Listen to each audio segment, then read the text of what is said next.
Olá, Andréa Ferreira aqui e no episódio de hoje eu quero falar sobre um hábitozinho silencioso que vai aí drenando a nossa energia sem que a gente perceba. O famoso reclamar da vida. Reclamar porque o café ele não está do jeito que a gente gosta. Reclamar porque o ônibus atrasou. Porque choveu no dia do seu compromisso. Que o cliente demorou para responder. Porque o dia já começou todo errado. E a gente reclama quase que no automático, é como se fosse um reflexo acondicionado. Acontece algo fora do esperado? Pronto!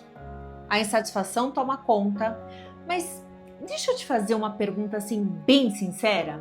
Você já parou para pensar que tem gente que daria tudo para ter o que você chama de problema? Às vezes, aquilo que você considera um incômodo é exatamente o sonho de alguém. Você reclama do café fraco.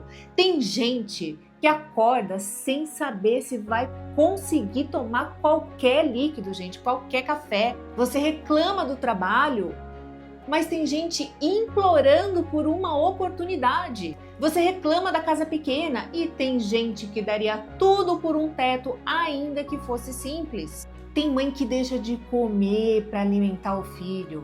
Tem gente que dorme sem jantar. Tem pessoas que dariam tudo para ter uma cama, uma roupa limpa, um prato de comida quentinho. E eu não tô falando isso, gente, para gerar culpa, enfim, até porque culpa ela paralisa, tá? Eu só tô falando isso, gente, para gerar consciência. Porque quando a gente vive no modo reclamação, a nossa vida fica distorcida. A gente começa a enxergar só a falta. Só o que não saiu como planejado, só o que poderia ser melhor. E isso cria o quê? Uma sensação constante de escassez.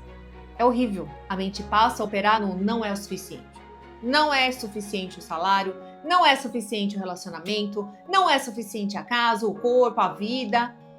Só que existe um detalhe muito importante. O problema não é desejar crescer. O problema é desprezar o que você já tem e você pode querer mais. Você pode buscar evolução. Aliás, você deve.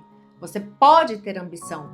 Mas não dá para viver como se o que você já conquistou não tivesse valor nenhum, né? Então respira fundo por um instante e pensa, se você tem comida, você tem roupa, um lugar para você dormir, você já tem muito mais do que milhares de pessoas no mundo. Se você tem saúde, se você tem mobilidade, alguém que te ama, ou pelo menos a possibilidade de recomeçar amanhã, isso já é uma riqueza imensa. O simples é uma bênção enorme. Só que a gente se acostuma com o simples e passa a tratá-lo como se fosse obrigação da vida. E a gratidão, ela muda completamente a forma ali como a gente enxerga tudo pela frente. Ela não transforma o problema em conto de fadas. Ela não faz o ônibus chegar mais cedo. Ela não impede o café de esfriar, mas ela muda o filtro pelo qual você enxerga a realidade. Quando você pratica a gratidão, você começa a perceber a abundância. Onde antes você só via o quê? A escassez.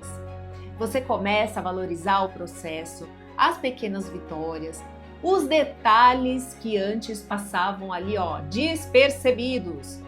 E tem uma coisa muito séria aqui.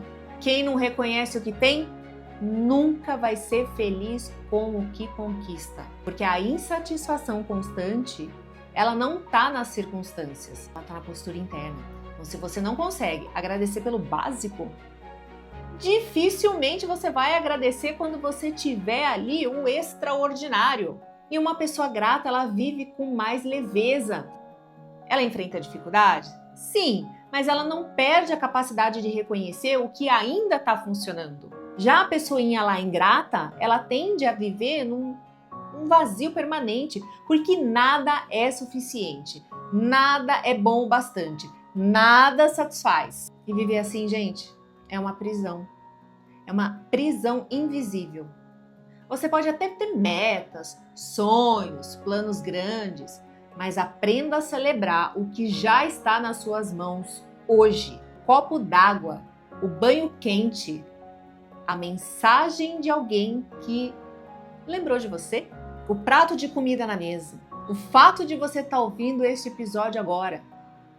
Então, antes de reclamar, respira e pergunta aí para si mesmo: isso é realmente um problema ou é apenas algo que saiu do meu controle, do meu roteiro ideal? Troque a reclamação automática por um exercício consciente de gratidão. Eu tenho certeza de que se você olhar com atenção, você vai encontrar muito mais motivo para agradecer do que para reclamar. E quando você muda o foco, você muda a energia. Quando você muda a energia, você muda as suas atitudes. E quando você muda as suas atitudes, você começa a mudar a sua vida. A gratidão não é romantizar dificuldade não, viu gente? Longe disso. Mas é reconhecer que mesmo em meio aos desafios, existe muito que já é bênção. E talvez o primeiro passo para uma vida mais plena aí não seja conquistar mais, mas aprender a valorizar melhor o que você já tem. Uma excelente semana para você e um beijo no seu coração.